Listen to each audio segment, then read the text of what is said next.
Thank you, Tony. Some breaking news on the war in the Middle East. The Hamas terrorist group has released 2 elderly Israeli women who were holding hostage in Gaza. This comes as U.S. leaders are expressing concern that the war will spark a wider conflict in the region with fears of attacks on American troops. We'll bring you more details about those Israeli hostages who were freed as soon as we learn more. Here at home, hundreds showed up this weekend for a Free Palestine rally. 12 News reporter Alex Torres-Perez joins us live in studio and goes over some of the concerns local leaders have about these types of large rallies. Alex? Well, Shannon, it's important to note that it was a peaceful protest this weekend with no incidents reported by Providence police. However, that hasn't been the case at some rallies around the world, which is why some elected leaders have concerns about future demonstrations. From the river to the sea, Palestine will be free. When you hear chants like we heard at the rally, what those folks are calling for is genocide. What those folks are calling for is removal completely of the Jewish people from Israel.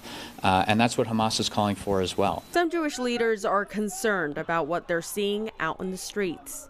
And so it's really hurtful when we hear folks not denounce these terror attacks, not denounce these kinds of atrocities. Some Free Palestine rallies have turned violent around the world, which is why Providence police made sure they increased security this weekend. I think you see the volatility of the demonstrations. We don't want that to roll over into anything other than the right that people have for their speech. Hundreds marched downtown Providence Saturday, among them Providence City Councilor Miguel Sanchez, who says he went to the rally to, quote, stand in solidarity with the people of Palestine who have faced atrocities for decades. He's not the only local leader to stand with Palestine. On Facebook, State Senator Megan Coleman wrote, "We cannot sit on the sidelines." She also called Israel's recent actions against Palestine war crimes. Protesters at the rally agree. It's important to stop the killing of our children in Gaza and the occupation.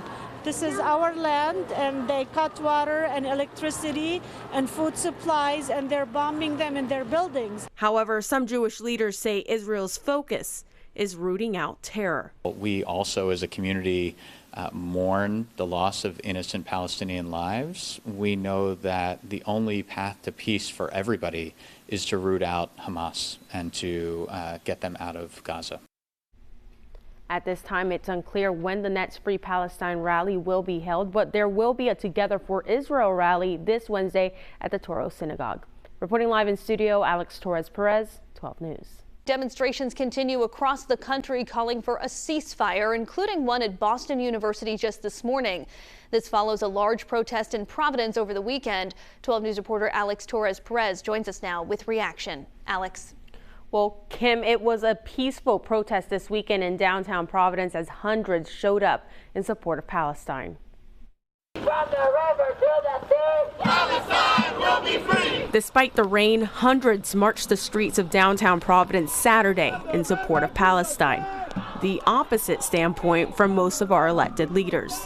We're standing with Israel on this issue. That doesn't mean that we don't, that we don't have interest in helping the people on, either side of the argument, but we are standing with Israel. However, Providence City Councilor Miguel Sanchez was among those in the crowd. Sanchez told me he attended the rally to, quote, stand in solidarity with the people of Palestine who have faced atrocities for decades, and to call for an immediate ceasefire to prevent any more civilians from being killed.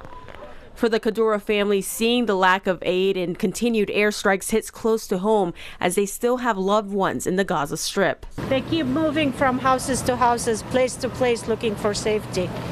Many missing people. There's no safe place there. No safe place. All of it sparked when Hamas attacked more than 2 weeks ago.